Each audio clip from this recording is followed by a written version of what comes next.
បងប្អូនបើសិនជាអ្នកណាអត់ចេះធ្វើចាស់ខ្វាយចូលមើលវីដេអូនេះខ្ញុំធ្វើលើកទី2វ៉ាវឮសំឡេងអត់ហើយនៅក្នុងនៅខាងក្នុងអត់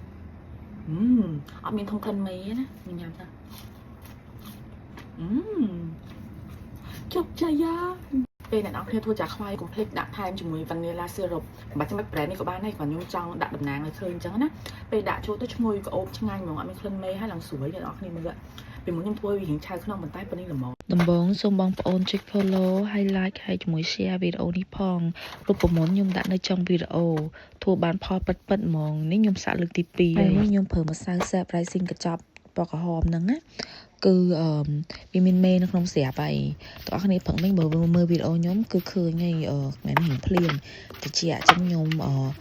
ដាក់វា6ម៉ោងហើយខ្ញុំដាក់ចូល microwave ឲ្យឃ្លុំណាហើយបន្ទាប់មកយើងរាយម្សៅដោយក្នុងវីដេអូហ្នឹងទៅហើយយើងកាត់ដុំម៉មហើយអានេះអ្នកទាំងអស់គ្នាបើលុញកាន់តែស្ដើងកាន់ល្អកាត់វាឲ្យស្មើគ្នាទូចបានហើយកុំឲ្យធំពេកជាអត់ឆាប់ឆ្អិនហើយយើងចាក់ប្រេងថ្មី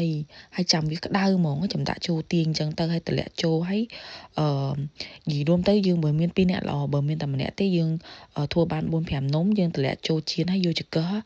បវល់វាលឿនបំផុតហ្មងបងប្អូនគ្នាហើយហែកវាទៅឲ្យវាឆាប់រីកហើយសកត់វា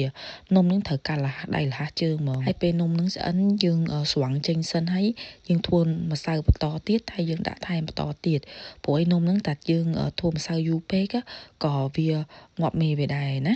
ហើយទាំងអស់នេះ4ខាប់ម្សៅបានប៉ុណ្ណឹងញ៉ាំបបោហ្មងអញ្ចឹងពីណាគេធ្វើបានសម្រេច comment ប្រាប់ខ្ញុំផងណាទាំងអស់គ្នានេះឯងម្សៅ